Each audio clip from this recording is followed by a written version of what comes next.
Эрнст Бюргсон нь 1924 онд Нэгд төвд тойрог буюу хотын загварыг гаргасан байна. Ингэхдээ 5 үндсэн тойрог хэлбэрээр хотууд бол тэлж байна гэж үзсэн.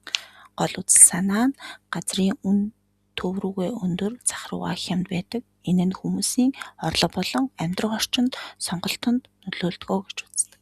Нэгдүгээр бүсэд төв, бизнесийн дүүрэг бөгөөд дэлгүүр, офис, банк. Хоёрдугаар бүсэд шилжилтийн бүс буюу хуучин байшингууд, жижиг үйлдвэрүүд, ядуутар иргэдэг.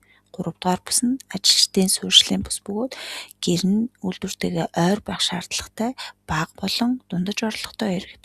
Дөрөвдүгээр бүс нь чинээлэг иргэдийн бүс бөгөөд хувийн хаавс, цэцэрлэгт хүрээлэн бүхий тав тухтай орчин. 5 дугаар бүс нь хотын захын бүс. Хотоос гадна амар амгалан амьдарч өдөр бүр ажилдаа ирж очдог чинээлэг хэсгүүд багтдаг байна.